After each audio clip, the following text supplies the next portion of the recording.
क्या आप मेरे मन की बात जान सकते हैं?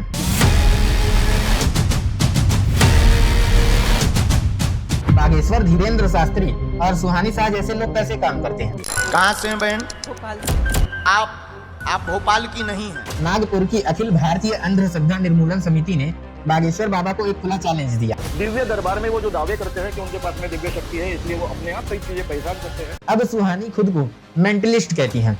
मैजिक कुछ नहीं होता, ये सब हाथ की सफाई है। आखिर ये मुमकिन कैसे है? ऑस्ट्रेलिया के एक टीवी शो द प्रोजेक्ट में गई और वहाँ लाइव टीवी पर होस्ट के मोबाइल का 4 डिजिट पासकोड बता दिया।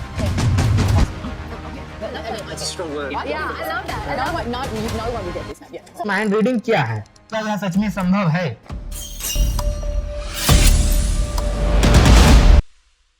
क्या कोई व्यक्ति सचमुच दूसरों के दिमाग में चल रही बातें पढ़ सकता है? आज हम जानेंगे माइंड रीडिंग की असलियत। क्या यह एक कला है, विज्ञान है या सिर्फ एक चालाकी भरा खेल? सोशल मीडिया पर आजकल माइंड रीडिंग के वीडियो खूब वायरल होते हैं। लाखों लोग इन्हें देखते हैं, शेयर करते हैं। कुछ लोग इन्हें चमत्कार मानते हैं तो कुछ इन्हें धोखा बताते हैं। Is it any way possible I can know this? Did you tell it to anybody over here? Nobody. There's no way possible I can know this. And you thought of this right now? Yes. You know what? You can just say it out loud. Who gave you the percha? Arey, Shera gave it to me. And it's no way possible I could have known that. Oh, no. But I gave you a painting brush in your hand. Yeah. There's something written on it. Shera. कैसे किया ये? आज इस documentary में हम जानेंगे कि mind reading क्या है, क्या यह सच में संभव है, बागेश्वर धीरेन्द्र शास्त्री और सुहानी शाह जैसे लोग कैसे काम करते हैं और विज्ञान क्या कहता है और आप खुद को इन भ्रमों से कैसे बचा सकते हैं। इसीलिए बने रहिएगा अंत तक इस वीडियो में, क्योंकि अंत तक आपको पूरा का पूरा खेल समझ में आ जाएगा कि ये लोग काम कैसे करते हैं और पूरा इकोसिस्टम तैयार कैसे होता है। इसीलिए अंत तक वीडियो को जरूर देखिएगा। और मैं अपने इस वीडियो की शुरुआत एक कहानी सुनाकर करता हूँ, क्योंकि ये कहानी सुनने के बाद ही आपको आधा खेल समझ में आ जाएगा और पूरा खेल समझने के लिए आपको वीडियो पूरा देखना पड़ेगा। इसलिए पहले ये कहानी सुनिए। ये कहानी है राजू की। 25 साल का लड़का, इंजीनियरिंग की डिग्री है उसके पास, लेकिन 3 साल से नौकरी नहीं मिल रही। घर में माँ बाप परेशान है, पिताजी रिटायर हो चुके हैं, छोटी बहन की शादी करनी है। हर जगह इंटरव्यू देता है राजू, लेकिन कहीं सिलेक्शन नहीं होता। एक दिन राजू के एक दोस्त ने कहा, अरे यार तू मेरे साथ बागेश्वर धाम चल, वहाँ बाबा बिना पूछे तेरी सारी समस्याएं बता देंगे। हनुमान जी की कृपा से ये सब ठीक हो जाएगा। राजू को तो यकीन नहीं था, लेकिन दोस्त जिद कर रहा था तो राजू ने सोचा चलो चलते हैं, कुछ नहीं तो घूमना ही हो जाएगा। जब राजू वहाँ पहुंचा तो उसने देखा, अरे बाप रे, इतनी भीड़, हजारों लोग लाइन में खड़े थे, औरतें, बच्चे, बूढ़े, जवान सब। राजू को थोड़ा अजीब लगा, लेकिन इतने लोग आ रहे हैं तो कुछ तो होगा, उसने सोचा। उसने एक चिट्ठी लिखी, अपना नाम, गांव का नाम और बस इतना, बाकी कुछ नहीं लिखा। अब बारी आई मंच पर बुलाने की। मंच पर बाबा बैठे हैं, भगवा वस्त्र पहने, माथे पर तिलक, हाथ में रुद्राक्ष की माला। राजू की चिट निकाली, बाबा ने चिट की तरफ देखा, फिर राजू की तरफ देखा और फिर बोले, बेटा तुम्हें नौकरी की परेशानी है, तुम पढ़े लिखे हो लेकिन काम नहीं मिल रहा, घर में पैसों की तंगी है, तुम्हारे पिताजी की तबीयत भी ठीक नहीं रहती और तुम्हारी बहन की शादी की भी चिंता है। राजू का मुंह खुला का खुला रह गया। अरे ये तो बिल्कुल सच बता रहे हैं, मैंने तो चिट में कुछ लिखा ही नहीं था, फिर इन्हें कैसे पता चला। राजू के मन में विश्वास आ गया, उसने जाकर 5000 रुपए का चढ़ावा रख दिया। बाबा ने प्रसाद दिया, आशीर्वाद दिया, राजू खुश होकर लौट गया। लेकिन दोस्तों, अब असली सवाल ये है, क्या सच में बाबा ने राजू का दिमाग पढ़ लिया था या फिर इसमें कोई चालाकी थी? आइए आज हम इसी की तह तक जाएंगे। तो पहले समझते हैं माइंड रीडिंग होती क्या है।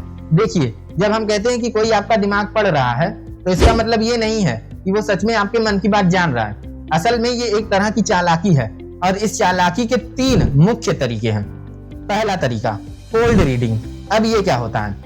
मान लीजिए आपको सड़क पर मैं मिल जाऊं, मैंने आपसे कभी बात नहीं की, लेकिन मैं आपको देखता हूं, आपने कैसे कपड़े पहने हैं, कैसे खड़े हैं, चेहरे पर क्या एक्सप्रेशन है, और मैं कुछ अनुमान लगा सकता हूं। मान लीजिए आप सूट पहने हैं, थके हुए दिख रहे हैं, माथे पर टेंशन की लकीरें हैं, तो मैं कह सकता हूं कि आप ऑफिस में बहुत मेहनत करते हैं, लेकिन आपको लगता है कि आपकी मेहनत की कदर नहीं होती। अब ये बात तो हर ऑफिस में जाने वाले को लगती ही है, तो आप कहेंगे अरे बिल्कुल सही बात, लेकिन असल में मैंने कोई दिमाग नहीं पढ़ा, बस अनुमान लगाया। और दूसरा तरीका, थॉट रीडिंग। इसमें पहले से ही जानकारी इकट्ठी कर ली जाती है, जैसे आजकल तो सब फेसबुक, इंस्टाग्राम पर है ना, आप अपनी पूरी जिंदगी वहां पर डाल देते हैं। आज क्या खाया, कहाँ गए, किससे मिले। अगर कोई आपका प्रोफाइल देख ले तो उसे आपके बारे में बहुत कुछ पता चल जाएगा और फिर वो आपको बताएगा मुझे पता है तुम पिछले हफ्ते गोवा गए थे और आज चौक जाएंगे, लेकिन असल में उसने आपकी इंस्टाग्राम स्टोरी देखी थी। और तीसरा तरीका, जादूगरों की ट्रिक्स। ये सबसे इंटरेस्टिंग है। जैसे कभी कभी आपने देखा होगा कोई आदमी आंखों पर पट्टी बांधकर आपके हाथ में रखी चीज बता देता है, लेकिन असल में पट्टी नाक के पास से हल्की लूज होती है और वो नीचे से देख लेता है। या कभी कभी ऑडियंस में प्लांटेड लोग होते हैं जो पहले से तैयार होते हैं। अच्छा, अब वापस आते हैं बागेश्वर बाबा पर। तो कौन है ये बागेश्वर बाबा? असली नाम है पंडित धीरेन्द्र कृष्ण शास्त्री। छतरपुर मध्य प्रदेश के एक छोटे से गांव गड़ा के रहने वाले। जन्म हुआ था 1996, यानी अभी उम्र 28-29 साल के करीब है। इनके बचपन में गरीबी थी। पिताजी राम कृपाल गर्ग एक छोटे से मंदिर के पुजारी थे, कच्चे घर में रहते थे। लेकिन आज बाबा बागेश्वर की संपत्ति 20 करोड़ रुपए से ज्यादा बताई जाती है। हेलीकॉप्टर से सफर करते हैं, BMW, फॉर्च्यूनर जैसी महंगी गाड़ियां हैं। आखिर कैसे हुआ ये सब? कहानी शुरू होती है 2021 में। कोविड का लॉकडाउन धीरे धीरे खुल रहा था। लोगों की नौकरियां चली गई थी। हर घर में किसी ना किसी की डेथ हो गई थी। किसी के माँ बाप चले गए तो किसी का भाई। सब परेशान थे, डरे हुए थे। ऐसे वक्त में लोग भगवान को सहारा ढूंढते हैं। बस ऐसे ही वक्त में छतरपुर के एक कांग्रेस नेता ने 3 दिन का कार्यक्रम रखा, जिसमें उन्होंने बागेश्वर बाबा को बुलाया। पहले दिन कुछ 100 लोग आए। बाबा ने वही किया, चिट निकाली, लोगों की समस्या बताई, लोग इम्प्रेस हो गए। दूसरे दिन 1000 लोग आए, तीसरे दिन 5000, और फिर किसी ने वीडियो बनाकर फेसबुक पर डाल दिया। वो वीडियो वायरल हो गया, लाखों व्यूज आए। लोग कहने लगे, अरे ये तो कमाल के बाबा हैं, चलो हम भी चलते हैं। और फिर क्या था, एक के बाद एक वीडियो वायरल होते गए। यूट्यूब चैनल्स बन गए, टीवी वालों ने कवरेज करना शुरू कर दिया। आज तक ABP न्यूज, जी न्यूज सब ने दिखाया और बागेश्वर बाबा बन गए ओवरनाइट सेंसेशन। आज हर मंगलवार और शनिवार को उनका दिव्य दरबार लगता है, जिसमें 50,000 से ज्यादा लोग आते हैं। अच्छा, अब सवाल ये है, बागेश्वर बाबा कैसे लोगों की समस्या बता देते हैं? देखिए, मैं आपको एक बात बताता हूँ। आप राजू की कहानी याद कीजिए। बाबा ने क्या क्या बताया था? नौकरी की परेशानी, पिता की तबीयत, पैसों की तंगी और बहन की शादी। अब आप सोचिए, ये सब समस्याएं कितने प्रतिशत भारतीय परिवारों में है?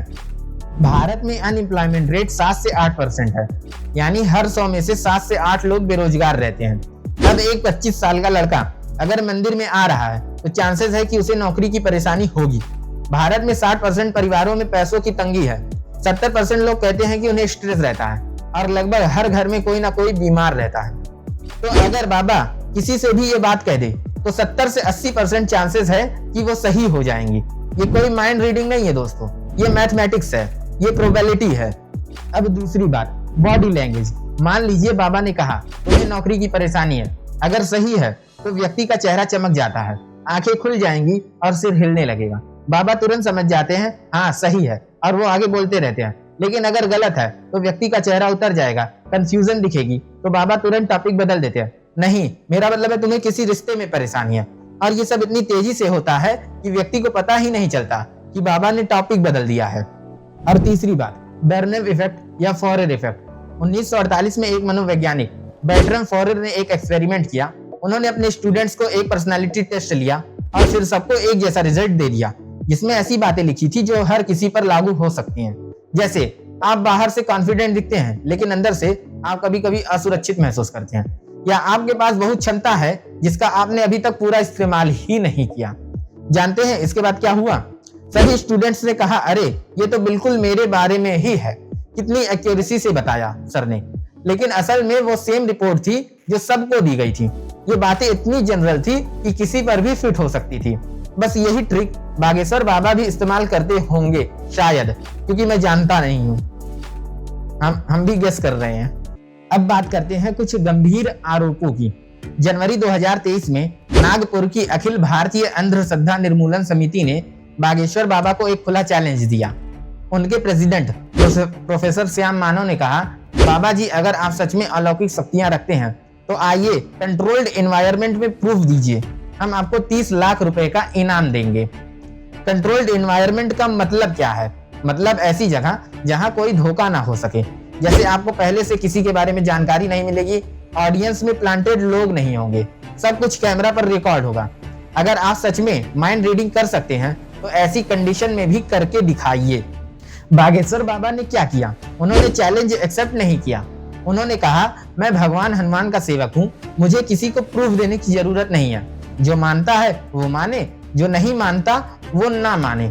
अच्छा, तो जब मंदिर में हजारों लोग हैं, टीवी है, कैमरा है, सोशल मीडिया है, तब तो आप माइंड रीडिंग कर सकते हैं। लेकिन जब कंट्रोल्ड एनवायरनमेंट में टेस्ट में प्रूफ देने को कहा जाए तो आप मना कर देते हैं।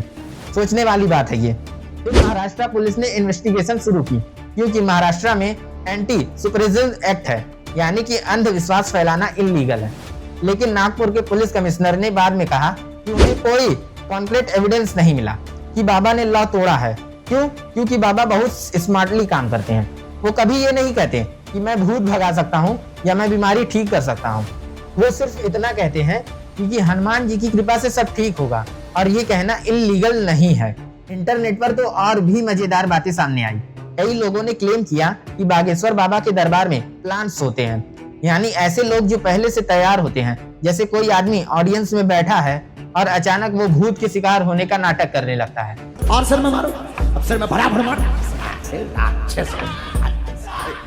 बाबा उसे ठीक कर देते हैं, सब लोग ताली बजाते हैं, लेकिन वो आदमी एक्चुअल प्लांटेड था। इंटरनेट पर ऐसी तस्वीरें भी वायरल हुई जिनमें एक ही आदमी अलग अलग दरबारों में अलग अलग प्रॉब्लम्स के साथ दिखाई दे रहा था। कभी वो भूत का शिकार है, कभी उसे नजर लगी है, कभी कुछ और। लेकिन ये क्लेम्स पूरी तरीके से वेरीफाई नहीं हो पाए। हाँ, लेकिन डाउट तो बना ही रहा। एक इंटरेस्टिंग बात ये भी है कि बागेश्वर बाबा को कई पॉलिटिकल लीडर्स का सपोर्ट मिला हुआ है। बीजेपी के मध्य प्रदेश के मंत्री नरोत्तम मिश्रा ने उनका बचाव किया। छत्तीसगढ़ के पूर्व मुख्यमंत्री रमन सिंह ने उनकी तारीफ की। मध्य प्रदेश के गवर्नर अनसुईया उइके ने उन्हें राजभवन में बुलाकर सम्मानित किया। क्यों? क्योंकि बागेश्वर बाबा धार्मिक कंट्रोवर्सी बातें करते हैं।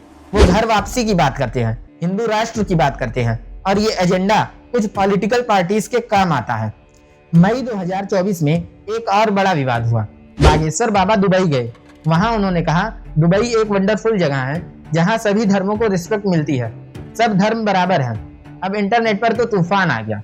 लोगों ने कहा, अरे भारत में तो आप हिंदू राष्ट्र की बात करते हो, मुस्लिम्स के खिलाफ बोलते हो, लेकिन अमीर मुस्लिम कंट्री में जाकर उनकी तारीफ करने लगते हो। ये कैसा डबल स्टैंडर्ड है।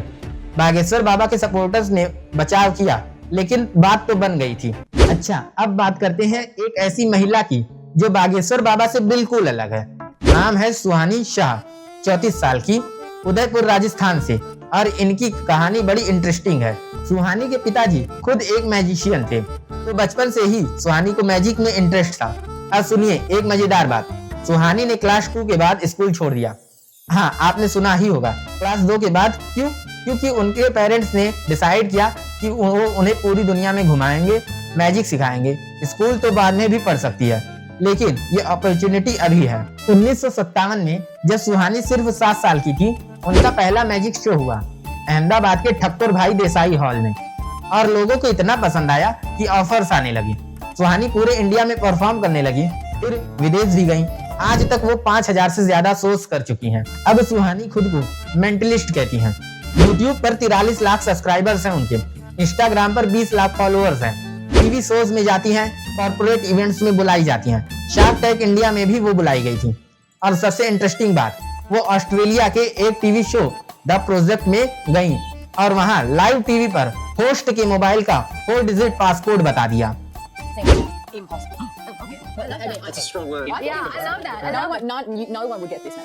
अब सवाल ये है, कैसे किया उन्होंने ये? देखिए, सुहानी बागेश्वर बाबा से एक बड़ी बात में अलग है। सुहानी ओपनली कहती हैं, मैं एक एंटरटेनर हूँ। मैं psychology, body language reading, NLP यानी कि न्यूरो लिंग्विस्टिक प्रोग्रामिंग जैसी टेक्निक्स यूज करती हूँ। मेरे पास कोई सुपर पावर नहीं है। यानी वो ईमानदारी से स्वीकार करती हैं कि ये सब ट्रिक्स हैं, मैजिक नहीं। तो कौन कौन सी टेक्निक्स हैं? पहली, माइक्रो एक्सप्रेशंस। ये बहुत छोटे छोटे फेशियल एक्सप्रेशंस होते हैं जो सिर्फ कुछ सेकंड के लिए आते हैं। जैसे अगर मैं कहूँ आपका पहला प्यार और आपकी आंखों में 1 सेकंड के लिए चमक आ जाए, तो मैं समझ जाऊंगा कि हाँ, आप उसके बारे में सोच रहे हैं। दूसरी टेक्निक, लिंग्विस्टिक पैटर्न्स, यानी आप कैसे बोलते हैं, कौन से शब्द इस्तेमाल करते हैं। अगर आप मेरी माँ कहते हुए रुक जाएं या आवाज भारी हो जाए, तो क्लियर है कि आप माँ से जुड़ी कोई इमोशनल बात है। और तीसरी, एक्चुअल मैजिक ट्रिक्स, जैसे मोबाइल का पासवर्ड। अब ये बताने वाली बात नहीं है कि वो कैसे करती हैं, क्योंकि वो उनका प्रोफेशन है। लेकिन ये समझ लीजिए कि कोई ये सुपर नेचुरल पावर नहीं है, ये टेक्निक है। मुझे सुहानी शाह की बात इसलिए अच्छी लगती है क्योंकि वो हॉनेस्ट है। वो लोगों को बेवकूफ नहीं बना रही हैं। वो कह रही हैं ये एंटरटेनमेंट है, एंजॉय करो, लेकिन इसे रियल सुपर नेचुरल पावर मत समझो। और यही फर्क है एक एंटरटेनर और एक फ्रॉड के बीच का। अब बात करते हैं पैसे की। ये सब mind reading, astrology, spiritual guidance, इसमें कितना पैसा है?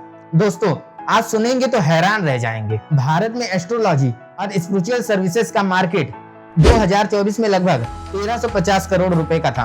और सुनिए 2030 तक ये 15,000 करोड़ रुपए का हो जाएगा, यानी हर साल 49% की रफ्तार से बढ़ रहा है। क्यों?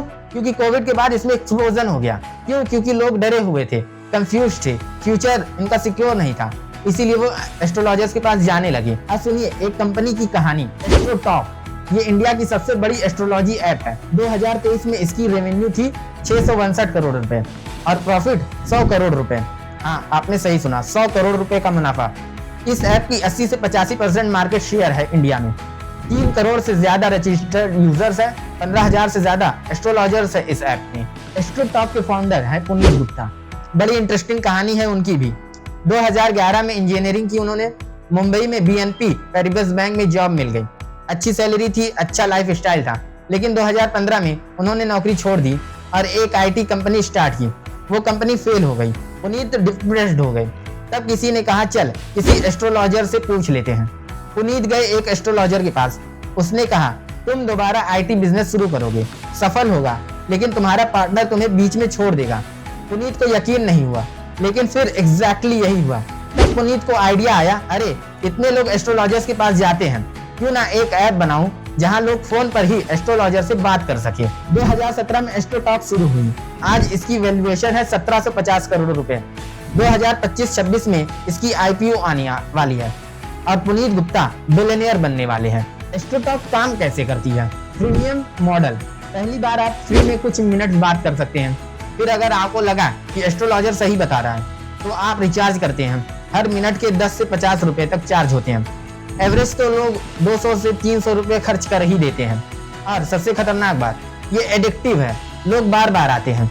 आज देखिए क्या होगा, कल के लिए पूछ लें, इस हफ्ते का प्रेडिक्शन क्या है। बस ऐसे ही पैसे खर्च होते जाते हैं। एक यूजर ने इंटरनेट पर लिखा, मैंने पिछले 6 महीने में एस्ट्रोटॉक पर 15,000 रुपए खर्च कर दिए, पता ही नहीं चला कब इतना हो गया। हर छोटी छोटी बात के लिए पूछता था। अब रियलाइज हो रहा है कि मैं कितना बेवकूफ था। सिर्फ एस्ट्रोटॉक नहीं, एस्ट्रोसेज की रेवेन्यू 60 करोड़ रुपए है, एस्ट्रो योगी की 85 करोड़, इंस्टा एस्ट्रो की 21 करोड़। ये सब मिलाकर सैकड़ों करोड़ का बिजनेस है। गूगल प्ले स्टोर पर एस्ट्रोटॉक को 5 करोड़ से ज्यादा बार डाउनलोड किया जा चुका है। और मार्केटिंग, एस्ट्रोटॉक ने 2024 में 162 करोड़ रुपए सिर्फ एडवर्टीजमेंट पर खर्च कर दिए। इंस्टाग्राम खोलो तो ऐड दिखेगा, यूट्यूब खोलो तो ऐड, फेसबुक खोलो तो ऐड, ट्विटर खोलो तो ऐड, हर जगह। जानिए कब होगी आपकी शादी, क्या आपका एक्स वापस आएगा, आपकी नौकरी में प्रमोशन कब होगा, ऐसे कैची एड्स देते हैं ये लोग ताकि लोग क्लिक कर दें। अब आती है सबसे डार्क और दुखद बात, जादू टोना, तंत्र मंत्र के नाम पर जो क्राइम्स होते हैं। दोस्तों ये कहानियां सुनकर आपका दिल दहल जाएगा, लेकिन ये सच है और हमें इसके बारे में बात करनी होगी। पहला केस, झारखंड 2022 में एक मिडिल क्लास परिवार था।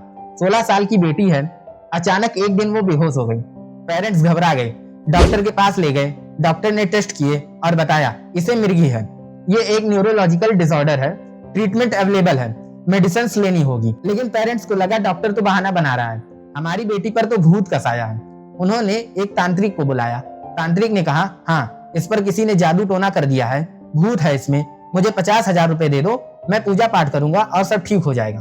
पेरेंट्स ने पैसे दे दिए। 3 महीने तक तांत्रिक आता रहा, मंत्र पढ़ता रहा, लेकिन मेडिसिन नहीं दी गई। लड़की की हालत बिगड़ती गई, सीरियस होती गई एंड देन वन डे वो चली गई। पोस्टमार्टम की रिपोर्ट में डॉक्टर ने कहा अगर समय पर उसे ट्रीटमेंट मिलती तो वो बच जाती। मिर्गी की ट्रीटमेंट अवेलेबल है, लेकिन लोग तांत्रिक के चक्करों में पड़ जाते हैं। Case number 2, Assam 2021। एक छोटा सा गांव में पानी की सप्लाई ठीक नहीं थी, गंदा पानी था, उससे लोग बीमार होने लगे। पहले एक बच्चा, फिर 2, फिर 5, लोग परेशान हो गए। तब गांव वालों के कुछ लोगों ने कहा ये सब उस औरत के कारण हो रहा है, वो डायन है, उसने जादू टोना किया है। वो औरत 50 साल की थी, विधवा, अकेली रहती थी, लोगों से ज्यादा बात नहीं करती थी। बस इसी वजह से उस पर शक हो गया। एक रात 10-15 लोगों ने उसके घर पर हमला कर दिया, पीटा, टॉर्चर किया और फिर उसे जिंदा जला दिया। जानते हैं असली वजह क्या थी? गांव के पास एक फैक्ट्री थी जो पानी में केमिकल्स मिला रही थी। वो गंदा पानी गांव में आ रहा था, उससे बीमारी फैल रही थी। पुलिस इन्वेस्टिगेशन में ये सब क्लियर हो गया, लेकिन तब तक एक निर्दोष महिला मार दी जा चुकी थी। तीसरा केस, दिल्ली 2018। बुरारी केस तो आपने सुना ही होगा, नेटफ्लिक्स पर इस पर डॉक्यूमेंट्री भी बनी है। 11 लोग एक ही परिवार के, सबकी मिस्टीरियस मौत हो गई। इन्वेस्टिगेशन में पता चला वो सब एक तांत्रिक के इन्फ्लुएंस में आ गए थे जो ऑलरेडी मर चुका था, लेकिन वो मानते थे कि उसकी आत्मा उनसे बात करती है। उस तांत्रिक ने कहा था कि अगर वो एक खास तरीके से रिचुअल करेंगे, ब्लाइंड फोल्डेड होकर खुद को लटका देंगे तो वो अमर हो जाएंगे, सब बच जाएंगे। लेकिन ऐसा नहीं हुआ, बल्कि सब मर गए। नेशनल क्राइम रिकॉर्ड्स ब्यूरो के अकॉर्डिंग हर साल इंडिया में 2000 से ज्यादा केसेस विचक्राफ्ट यानी जादू टोने के नाम पर रजिस्टर्ड होते हैं। सबसे ज्यादा झारखंड, उड़ीसा, छत्तीसगढ़, असम, मध्य प्रदेश जैसे राज्यों में होते हैं। और ये सब सिर्फ रिपोर्टेड केसेस हैं, जो रिपोर्ट ही नहीं होते उनकी संख्या तो और भी ज्यादा होगी। अब सवाल ये है, क्या एस्ट्रोलॉजी, ज्योतिष ये सब काम करते हैं? साइंस क्या कहता है? तो दोस्तों, साइंस की बात करें तो आंसर बिल्कुल क्लियर है, नहीं, ये काम नहीं करते। 1985 में अमेरिका में एक बड़ा एक्सपेरिमेंट हुआ, शॉन कर्सन स्टडी। 28 प्रोफेशनल एस्ट्रोलॉजर्स को लिया गया, उन्हें 100 लोगों की बर्थ चार्ट दे दी गई। कहा गया, देखो इन लोगों का पर्सनालिटी कैसा है, इनकी जिंदगी में क्या होगा। रिजल्ट्स क्या निकले? एस्ट्रोलॉजर्स के प्रेडिक्शंस रैंडम गेसेस से बेहतर नहीं थे। यानी अगर आप भी अंधाधुंध गेस करो तो उतना ही सही निकलेगा जितना ट्रेंड एस्ट्रोलॉजर्स बताते हैं। फिर लोग क्यों मानते हैं? उसके 4 बड़े कारण हैं। पहला, कंफर्मेशन बायस। इसका मतलब है कि हम सिर्फ वही बातें याद रखते हैं जो सही निकलती है, गलत बातें भूल जाते हैं। मान लीजिए एस्ट्रोलॉजर्स ने आपको 10 बातें बताई, 2 सही निकली और 8 गलत। आप क्या याद रखेंगे? सिर्फ वो 2 सही, और कहेंगे अरे एस्ट्रोलॉजर ने बिल्कुल सही बताया था। आप 8 गलत प्रेडिक्शंस भूल जाएंगे। दूसरा, प्लेसबो इफेक्ट। अगर आप बिलीव करते हैं कि कुछ काम करेगा तो आपका माइंड एक्चुअली आपको बेटर फील करवा सकता है।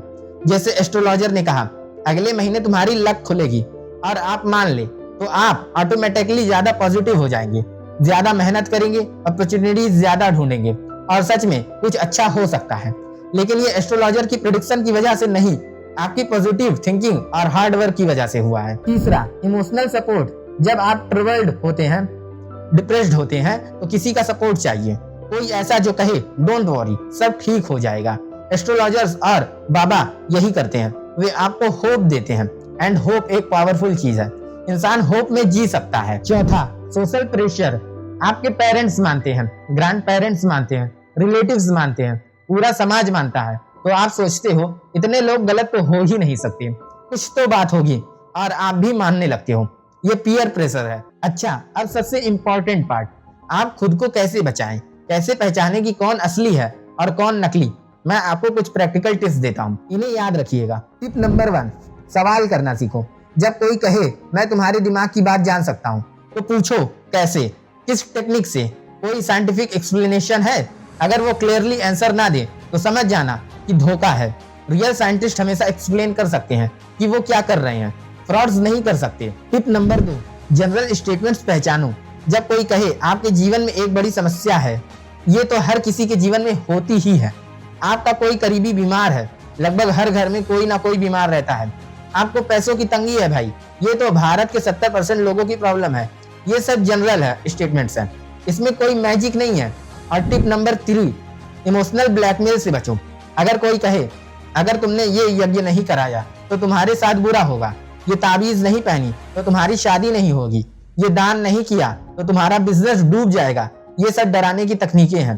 कोई भी रियल धार्मिक व्यक्ति आपको नहीं डराएगा। रियल स्पिरिचुअल लोग लव और कंपेसेशन सिखाते हैं, डर नहीं। और टिप नंबर 4, प्रूफ मांगो।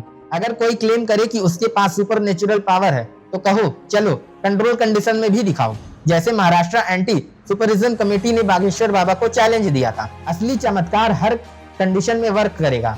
अगर कोई बहाना बनाए मेरी शक्ति टेस्ट में काम नहीं करती, ये पाप है मेरी शक्ति को टेस्ट करना, तो समझ जाओ कि वो फेक है। और टिप नंबर 5, साइंटिफिक थिंकिंग अपनाओ। हर चीज के पीछे एक रीजन होता है।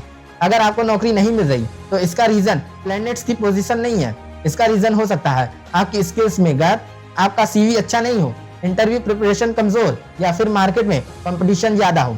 इन रियल प्रॉब्लम्स को सॉल्व करो स्टोन पहनने में पैसा बर्बाद मत करो। टिप नंबर 6, डॉक्टर और लॉ की हेल्प ले। अगर बीमारी है तो डॉक्टर के पास जाओ, तांत्रिक के पास नहीं। मॉडर्न मेडिसिन काम करती है, ये साइंटिफिकली प्रूवन है।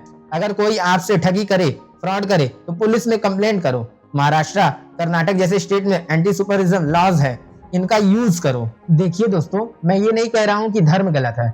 मंदिर जाना, पूजा पाठ करना, अगर इससे आपको शांति मिलती है तो जरूर कीजिए। फेथ एक ब्यूटीफुल चीज है, लेकिन ब्लाइंड फेथ खतरनाक है। जब कोई आपसे कहे कि वो आपकी सारी प्रॉब्लम सॉल्व कर देगा, आपका फ्यूचर बदल देगा, बस आपको पैसे देने हैं, तब रुक जाइए और सोचिए, सवाल पूछिए, क्योंकि आपका फ्यूचर आपकी मेहनत से बनता है, किसी पत्थर या ताबीज से नहीं। आपकी किस्मत आपके हाथों में है, किसी एस्ट्रोलॉजर की कुंडली में नहीं। याद है राजू की कहानी, वो जो लड़का जो बागेश्वर धाम गया था, 50,000 रुपए खर्च किए लेकिन नौकरी नहीं मिली। अब राजू ने डिसीजन लिया, उसने ऑनलाइन कोर्स ज्वाइन किया, स्किल इंप्रूव की, रिज्यूमे बेहतर बनाया, मॉक इंटरव्यूज प्रैक्टिस किए और गेस व्हाट, 3 महीने में उसे एक अच्छी जॉब मिल गई। वो 50,000 रुपए अगर वो पहले ही स्किल्स में इन्वेस्ट करता तो शायद पहले ही जॉब मिल जाती। भारत में 6.5 लाख मंदिर हैं, हर साल बिलियंस ऑफ रुपए का चढ़ावा मिलता है। एस्ट्रोलॉजी इंडस्ट्री 15,000 करोड़ का है। सोचिए, अगर ये पैसा एजुकेशन में लगे, हेल्थ केयर में लगे, साइंस रिसर्च में लगे तो हमारा देश कहाँ पहुंच जाएगा। स्वामी विवेकानंद ने कहा था, मैं चाहूंगा कि लोग अंधविश्वासी मूर्ख होने से बेहतर नास्तिक बने, क्योंकि एक नास्तिक आदमी कम से कम जिंदा होता है, वो कुछ काम का हो सकता है। लेकिन जब अंधविश्वास पकड़ लेता है तो दिमाग लगभग मर जाता है। तो दोस्तों, अगली बार जब आप सोशल मीडिया पर कोई वायरल वीडियो देखें, बागेश्वर बाबा हो या कोई और जो माइंड रीडिंग का दावा करे, तो याद रखिएगा, ये मैजिक नहीं बल्कि साइकोलॉजी है। ये चमत्कार नहीं बल्कि चालाकी है। ये देवी शक्ति नहीं बल्कि धंधा है। आपका दिमाग आपकी सबसे बड़ी ताकत है, इसे कोई और नहीं पढ़ सकता। सिर्फ आप ही अपने दिमाग के मालिक हैं। सवाल पूछिए, तर्क कीजिए, अंधविश्वास को ना कहिए, क्योंकि शिक्षा, विज्ञान और तर्कशील सोच यही असली चमत्कार है। धन्यवाद, नमस्कार। और अगर वीडियो इंफॉर्मेटिव और अच्छी लगी हो तो प्लीज कमेंट्स करिएगा, लाइक करिएगा और चैनल को सब्सक्राइब जरूर करिएगा, ताकि हमारा नेक्स्ट वीडियो आप तक सीधा पहुंच सके। धन्यवाद।